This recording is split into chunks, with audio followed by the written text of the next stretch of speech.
Hello and welcome to a brand new episode of the Daily Debate. My name is Ahmed Nader and tonight we're going to focus on the foreign relations of Egypt and more specifically under the tenure of His Excellency President Abdel al-Sisi.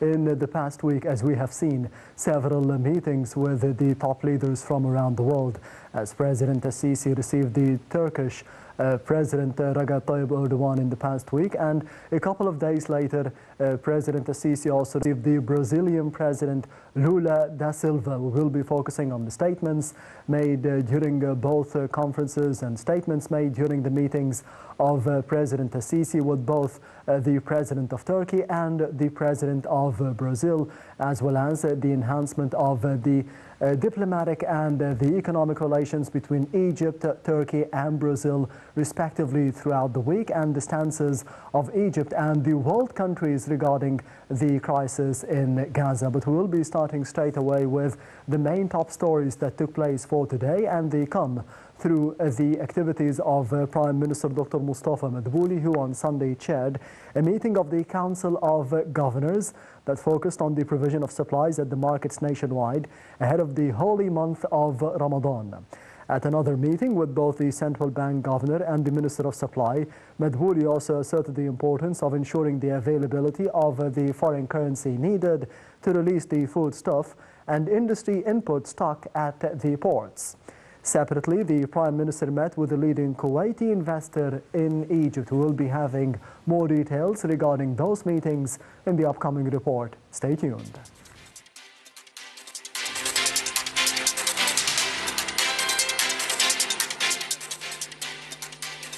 Prime Minister Mustafa Madbouli on Sunday held several meetings to follow up availability of essential and food supplies at markets nationwide.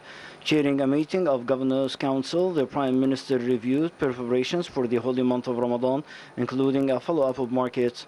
The meeting was attended by Minister of Supply, and Dr. Madbouli asserted that chambers of commerce and food industry companies agreed to increase supply at the markets during the holy month to help stabilize prices.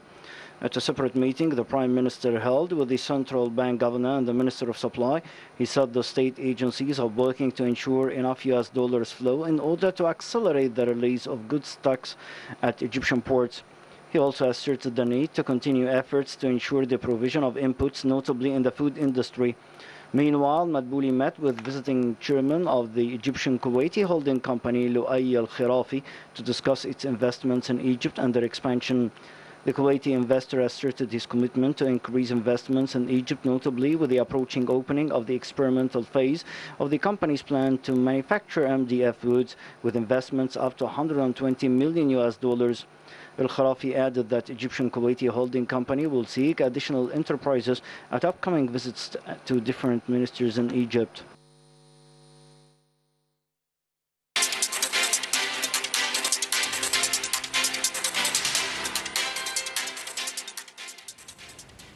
Welcome back. You're still watching the Daily Debate. As for the other top story for today, Chief of the State Information Service, Diya Rashwan, announced today the Egyptian participation in an International Justice Court debate on the Israeli practices in the occupied Palestinian territories since 1967.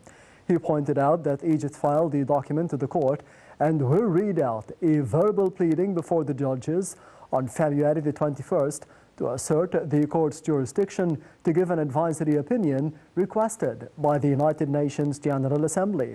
The document rejects the Israeli annexation of the Palestinian territories and its campaigns of home destruction, eviction and displacement of the Palestinians, also in violation of the general international laws. He said that the Egyptian document and pleading shall ask the court to hold Israel responsible for the illegal deeds, obliging it to the immediate withdrawal from the occupied Palestinian territories and the compensation of the Palestinian people for the damage inflicted upon them. The SIS chief elaborated that the document also calls for the world countries and the international community to stop supporting Israel and for the United Nations and the international institutions to shoulder the responsibility regarding this matter. We will be having the latest presidential activities of His Excellency President Abdel al-Sisi that took place over the past week in the upcoming report. Stay tuned.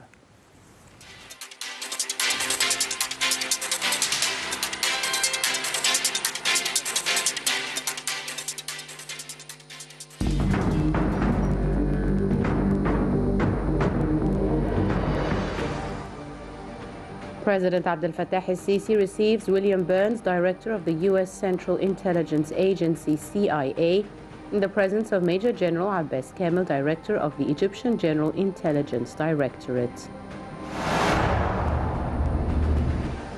President Abdel al-Sisi receives Sheikh Mohammed bin Abdul Rahman bin Jassim al-Thani, the Prime Minister and Minister of Foreign Affairs of the State of Qatar, in the presence of Major General Abbas Kamel, Director of the Egyptian General Intelligence Directorate, and Abdullah bin Mohammed al-Khulayfi, Head of the State Security of the State of Qatar.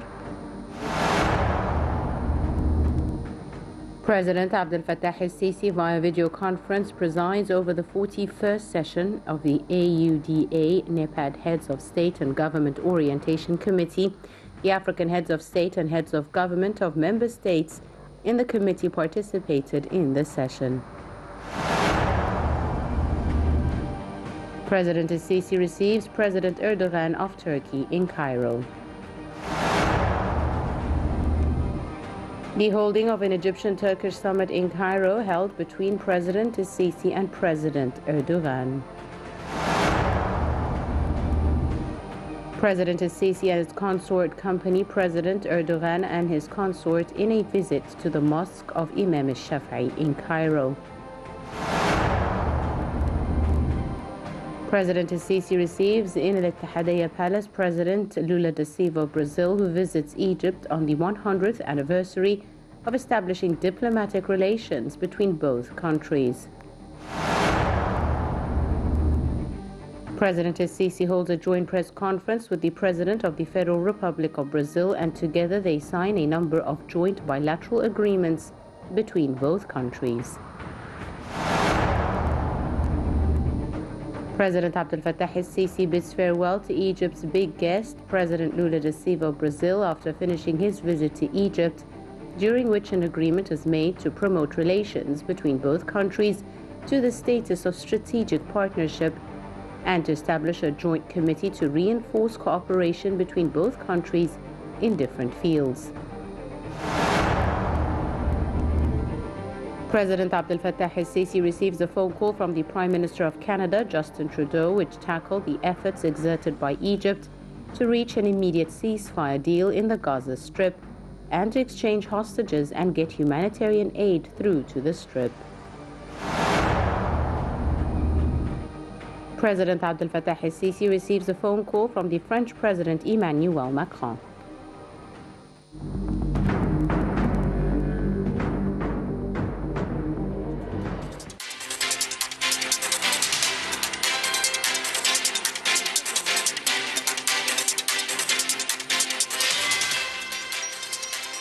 Welcome back. You're still watching the Daily Debate, and we will be heading to the first report of the Daily Debate for tonight, which focuses on the visit made by the Turkish President Recep Tayyip Erdogan and the meetings and the statements made between the Turkish President and His Excellency President Abdel al-Sisi, more specifically regarding Gaza and the ways of enhancing trade and investment ties between Egypt and Turkey. All this and more in the upcoming report. Stay tuned.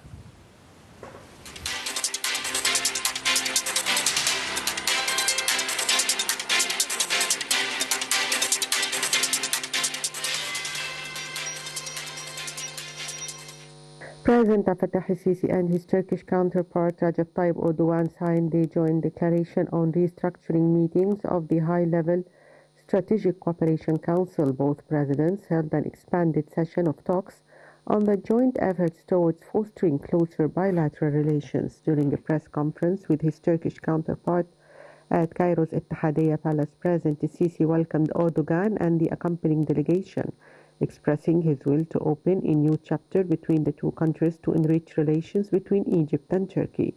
President al-Sisi further said he takes pride in the cultural and historical relations between the two nations, noting that communication between the citizens of the two countries never ceased during the past 10 years. Furthermore, he added that bilateral trade and investment relations witnessed steady growth during that period, noting that Egypt is currently Turkey's first trading partner in Africa and that Turkey is one of the most important destinations for Egyptian exports. This has proven the great feasibility of joint work between the business sectors of the two countries. as they are seeking to raise trade exchange to $15 billion over the next few years, enhance joint investments, and explore new fields of cooperation. President Sisi concluded by saying he looks forward to accepting Erdogan's invitation to visit Turkey next April. For his part, Turkish President Erdogan said he was pleased to visit Cairo and appreciated the warm reception. He added that he looks forward to promoting relations with Egypt, noting that the two countries now work together through a high-level strategic cooperation council. Erdogan said Sisi's visit to Turkey in April will witness the commencement of the first meeting of the high-level strategic cooperation council, which will represent a new stage in Egyptian-Turkish relations. Both countries are determined to raise the volume of Turkey's investments in Egypt by up to $3 billion. He also pointed out that the two countries have considerable potential for cooperation, especially in energy, tourism, education, and culture. Turkish President also exchanged views with Sisi on increasing cooperation in military and defense industry, citing Turkish strength in the field. He also highlighted that Yunus Emre Institute in Cairo had the highest number of foreign students studying Turkish worldwide, since around 22,000 Egyptian students have enrolled in the Cairo branch to study Turkish.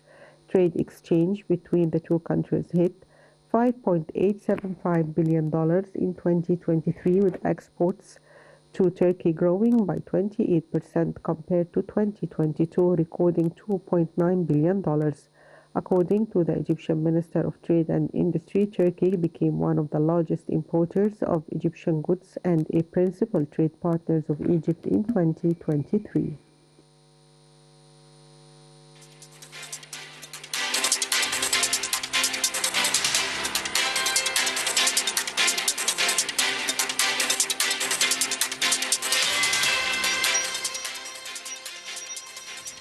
Welcome back. You're still watching the Daily Debate, and I'm honored to be having with me in the studio for tonight Dr. Hany Aziz, the former UN Assistant Secretary General. Thank you very much for being with us tonight. Thank you for inviting me, sir. Anytime. First of all, as we have seen in the past report, the visit made by the Turkish President Recep Tayyip Erdogan and the meetings and the summit talks that took place between His Excellency President Abdel Fattah al-Sisi and the Turkish President. How would you see the positive potential outcomes from this visit? Let me first say that this visit has been very well prepared. There has been preparation going on for over a year and a half between the two countries, and not limited to the two countries, because there have been also intervention from the Saudi Arabia, from Qatar, improvement in the relationship between Saudi Arabia and Iran. We should not forget that Egypt and Turkey are I would say, Middle East heavyweights in terms of political and economic powers, together with Saudi Arabia and Iran. We cannot exclude that. Yes. Therefore, what I see is the emerging of a sort of common ground concerning the main political issues actually on the table.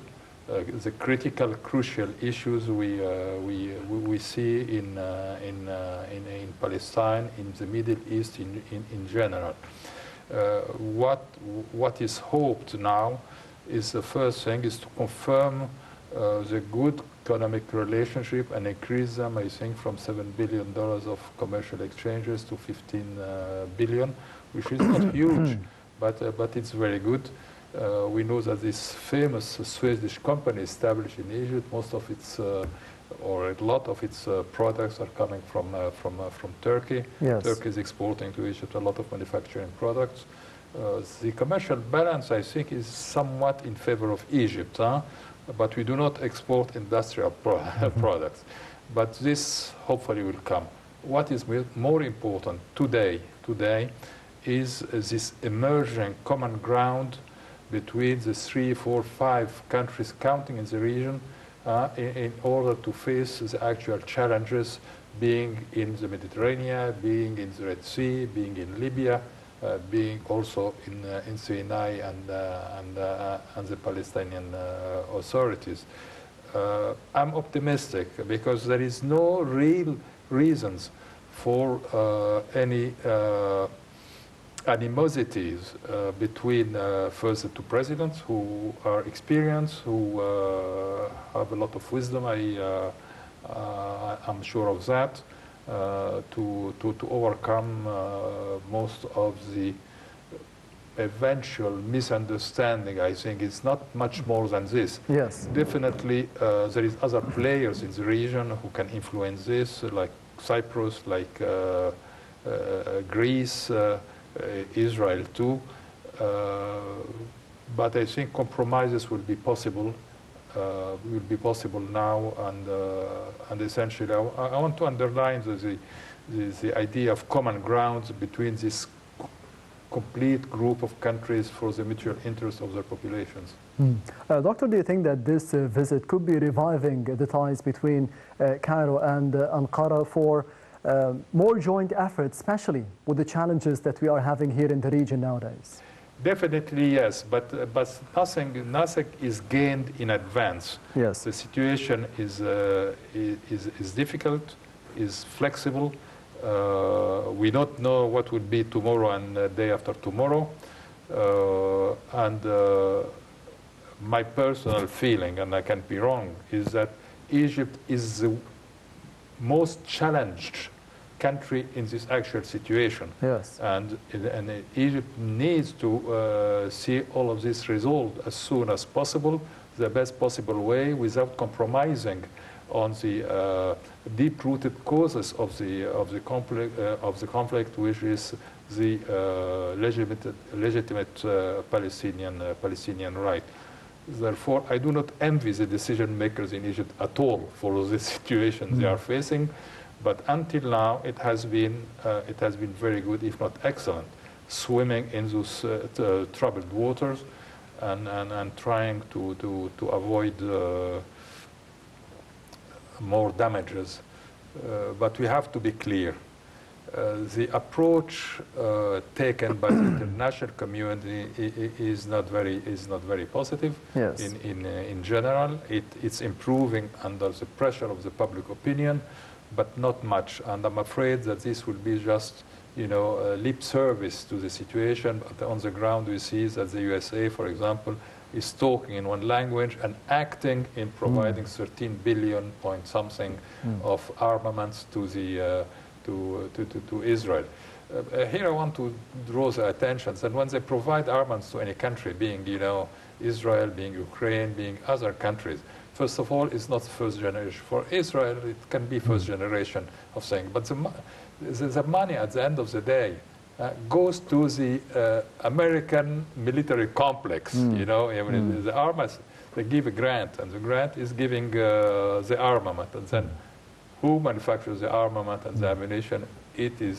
Therefore, it is in the interest of the USA to provide all of this. It's not only by charity to Israel or to us. Charity is not charity, it's strategic interest in the Middle East, and that's the reason why Israel has been created, since 1897, they start talking about it.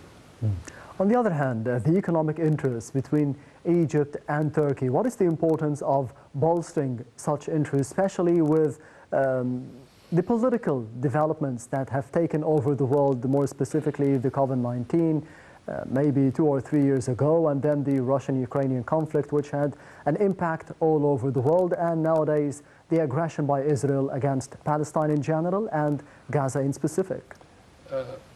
Let's think in terms of being actually in a turning point on the international scene. Yes. In a sense that we see the emerging, I would say, of a real multipolar world. It's not sure it's going to happen. It's not absolutely sure that the BRICS will succeed, but definitely there is a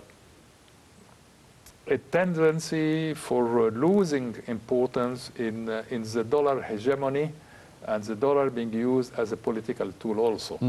And probably this is one of the reasons that the U.S. is so tough, actually, in its actual position, that they see that the reign of the dollar, the reign of the hegemony is not what it used to be after World War II.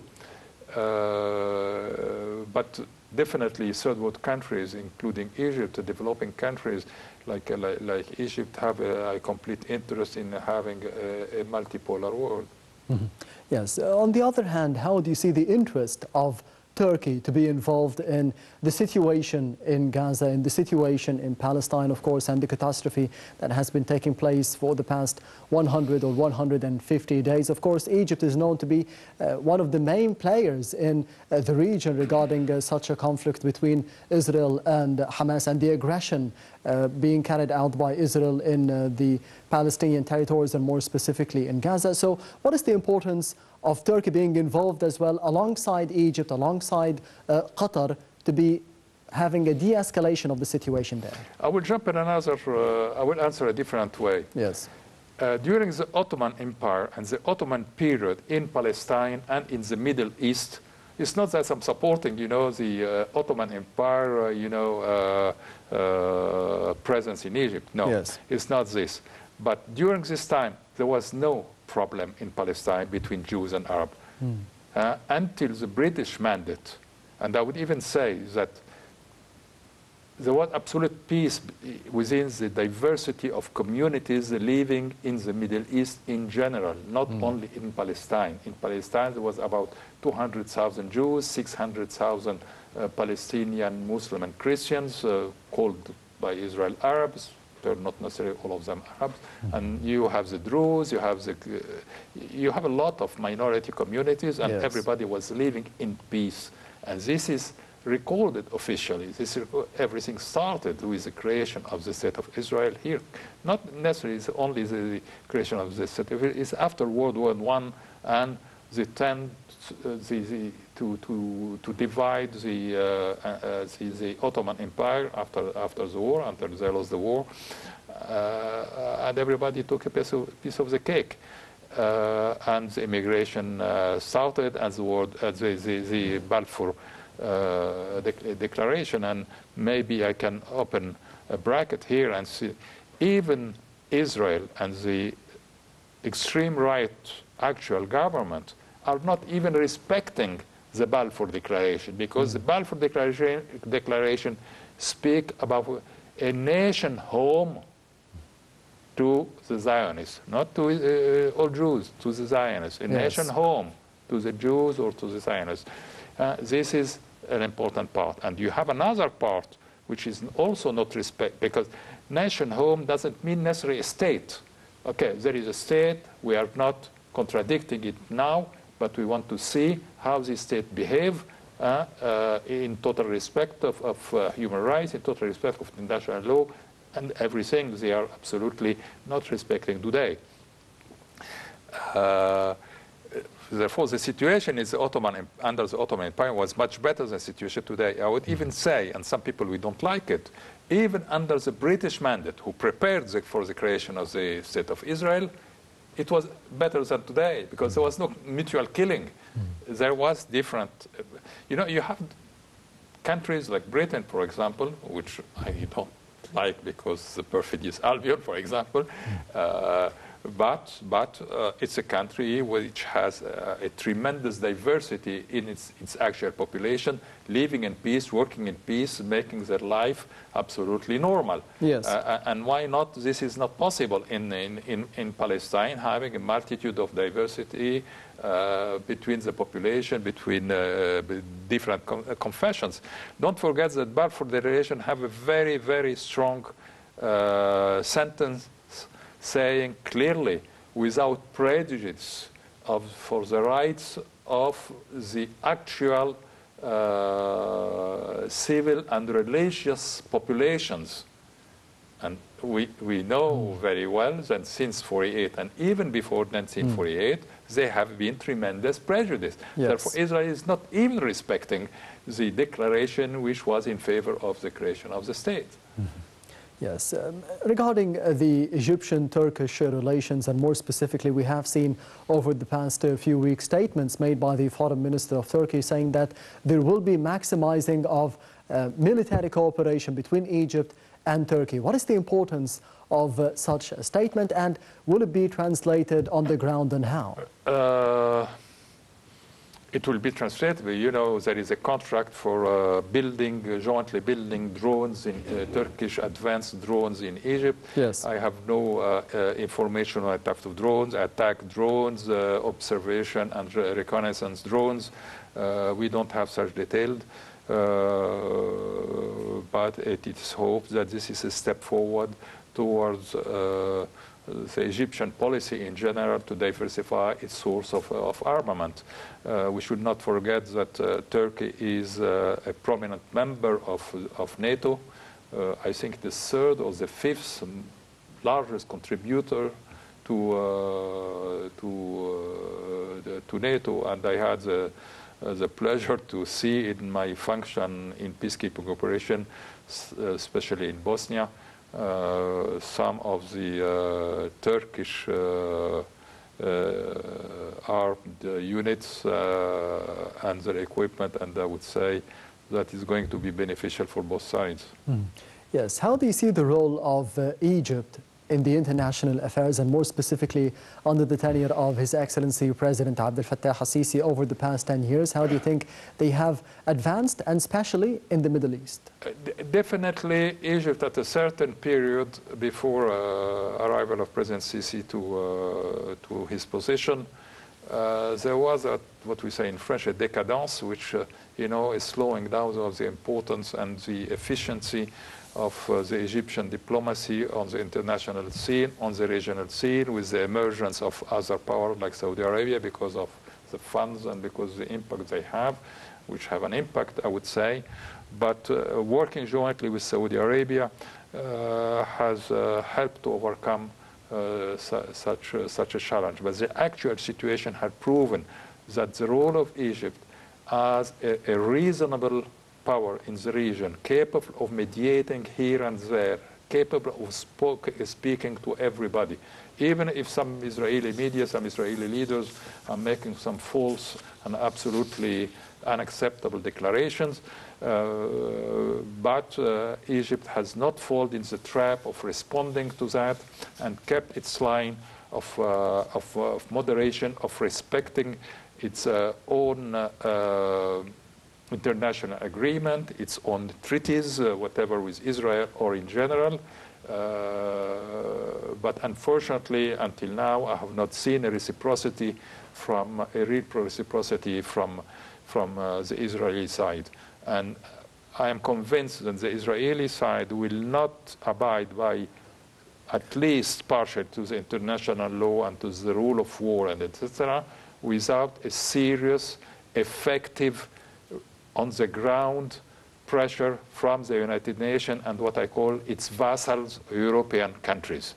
If you threaten and if you stop selling them the ammunition for the sake of the local industry in the state, what will push them? What will?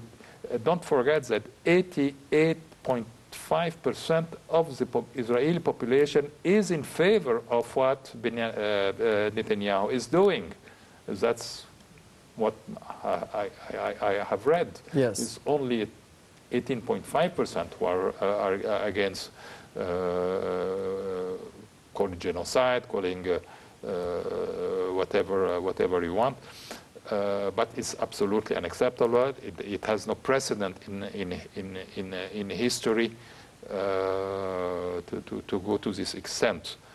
Whatever Hamas did, because everything did not start on the 7th of October, this is a misleading things which your role as media, Egyptian and international media, to explain properly that this whole story started in 1897, 1905, and etc. Yes. And after the war. But I think there's a great wisdom in the actual positions and actions. Action is very important. taken by Egypt, that everybody has to understand that the patience has sometimes limits, and the national interests of Egypt also have limits. The president has said it clearly. There is some red lines, and we are not going to let anybody transgress those red lines and put an end to the Palestinian aspiration by displacing them to Sinai. And I want to say that one of the proposals made in the early 19th, start of last century, was to establish the Israeli state in Sinai. This is not a new idea. This is not a new idea, underlines that. This always existed, and there have been several proposals. I remember in 1971, for example, during Rogers, who was the American Secretary of State, he made a peace proposal to Egypt and a plan called Rogers Plan, by the way, which was dividing Sinai in two. Half part to going to Israel, which they intended to put the Palestinians there. This is a big threat to Israel too, and a big threat to Egypt too. In a sense, if you have two extremists launching, stupid rockets who fall anywhere in Israel, even in the desert of Negev, okay? Who is going to be responsible? It's Egypt, yes. Okay? And this will give Israel, by international law, the right, and it is a right, to pursue them, even on the Egyptian territory. We don't want to reach that point. It's not that we're refusing to accept the Palestinian and to help them the way we can within the limits, because we still have 9 million of African brothers living here, not in refugee camps, not under tents. They're living like you and me, yes. And working. Not just Africa, from Syria as well. Yeah, they are from brothers. Asia, from Iraq. We are a Nilotic country, after all, yes. From the beginning, and you know my feelings towards that. Yes. Okay, and therefore, it's an absolutely crazy proposal from the beginning. But it's a full idea in the minds of some Israelis and some Jews, according to Talmud and Torah, that they have to be in Sinai or even from the great river of Egypt, that's in the Torah, to the Euphrates. It's a dream, but we know that the Israeli plan. When Theodor Herzl planned the creation of the country, of the state of Israel, it was in 1987, I repeat. Yes. Okay, it took them 50, he said in 50 years. It took them 51 years, and they did it. Therefore, I cannot exclude that they might have plans on long term. We have to stand clearly with our position that this is our borders since X, Y, Z, 7,000, 10,000, pre-pharaonic, etc., and that no Egyptian, starting by myself, will accept that and will be ready even to give our lives, to, and we did before, and we did it several times, and yes. I think we repeated. Don't touch my daily bread. Don't touch that, my land away or another. The rest we can discuss. I can reach certain compromises. We did in Camp David. We did, and we are doing again, finding solutions to the situation. But there is certain right lines from our side. I understand Israel have certain red lines too. We respect them. We need to be respected the same way. Whatever is the economic situation and the manipulation on this end, because I believe personally that all of this is mounted to put the pressure on the Egyptian government to accept, to give land against money. I always say to friends, Western friends I know everywhere, that your mentality is different. The mentality in the Middle East is based on the dignity of the individual and of the groups. It's not only a materialistic thing. Give me some money, I give you a part of my land. Yes. This will not happen. We will not sell our land. Simple. Yes, Doctor, allow me to be going to the other report of the daily debate for tonight, which focuses on the visit of the Brazilian President Lula da Silva and the meetings and the presser that took place between His Excellency President Abdel Aziz and the Brazilian President, declaring an immediate or needing an immediate ceasefire in Gaza. We'll be having more details in the upcoming reports, so stay tuned.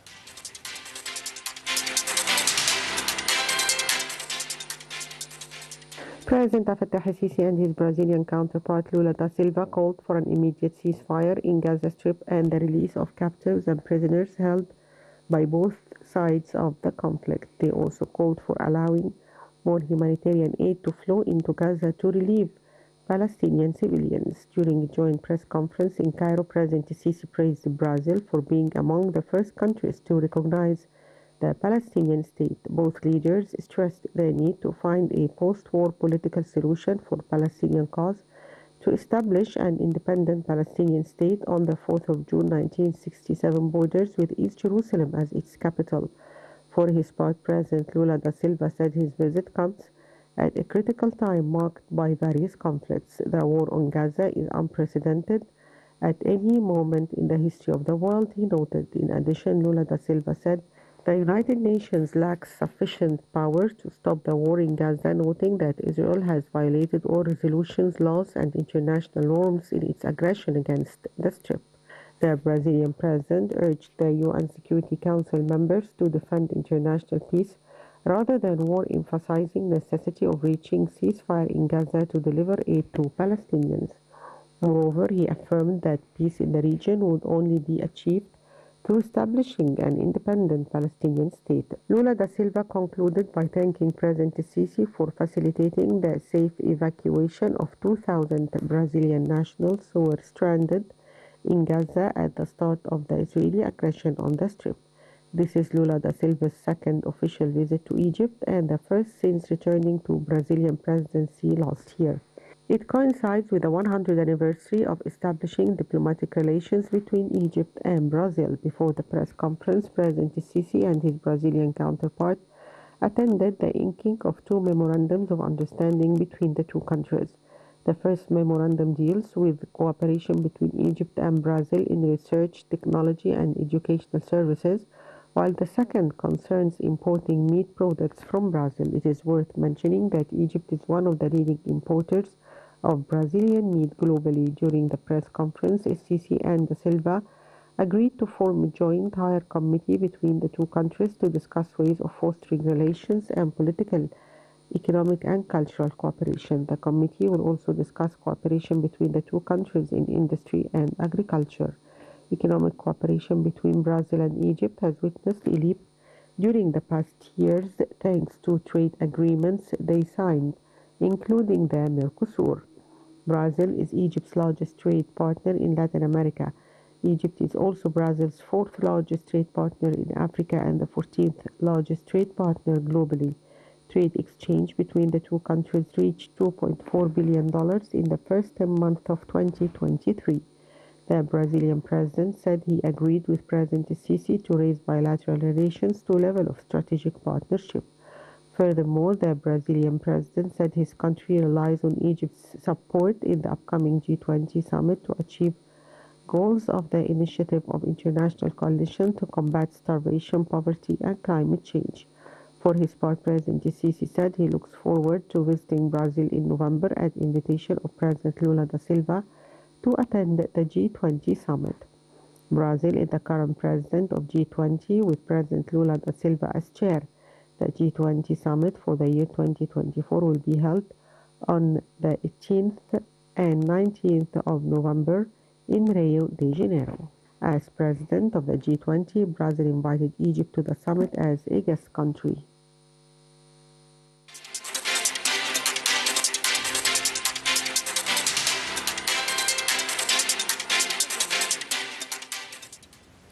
Welcome back. You're still watching the Daily Debate. I'm honored to be having with me in the studio for tonight Dr. Hany Abdel, the former UN Assistant Secretary General. Dr. Hany, we have seen over the past report, do you think a resemblance in terms of the stances, the political stances towards Gaza from Egypt and Brazil by the Egyptian and the Brazilian president? Let me first say that I love President Lula.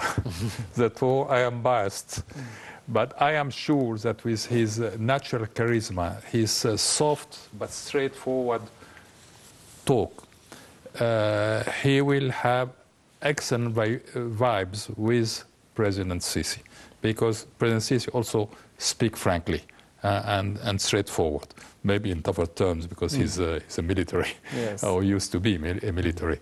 But they will speak nicely together.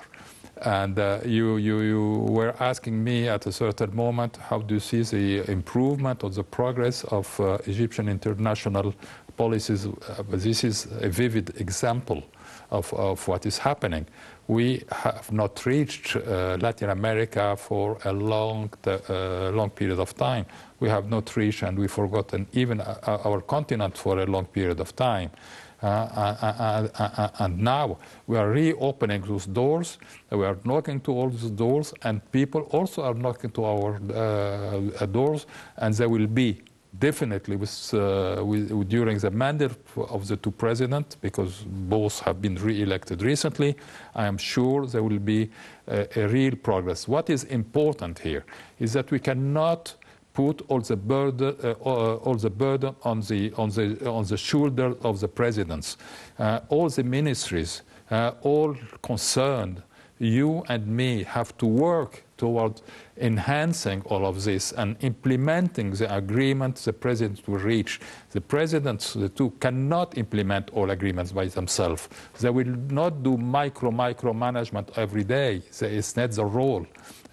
They have indicated the meetings, which I am sure is going to be very, very fruitful, has to be followed immediately by the concerned ministries, to make it a reality, not just changes and policy direction by the two presidents. And I hope so. I hope they will hear that, and I hope that the president will put pressure on them to get concrete results as soon as possible and launch the process of economic cooperation and political.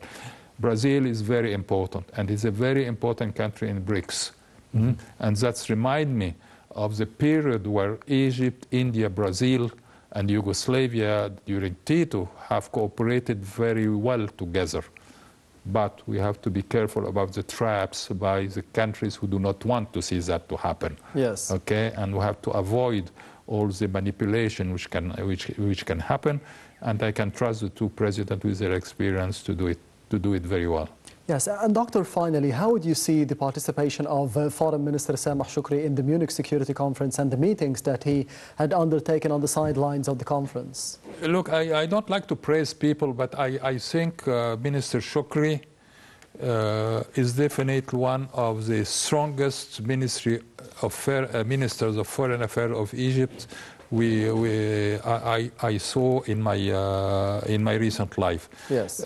Egypt has always excellent and very, very strong foreign policy and foreign affairs ministers, even since the monarchy. Mohammed Fawzi was minister during the King Farouk. Yes. And he continued serving the country, the nation, under President Nasser.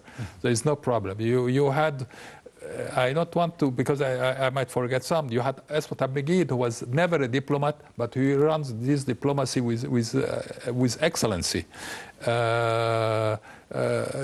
We have very prominent ambassador, Nabil El-Arabi, and I'm sorry for the one I will not mention now. Yes. Or I don't have immediately in my mind, but really we had very strong ones, and Sameh Shoukry but I hope he will not be exhausted very fast. Yes.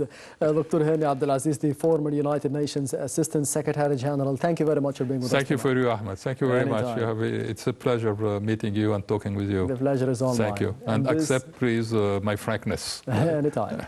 And this brings us to the end of the Daily Debate for tonight. Thank you for watching and goodbye.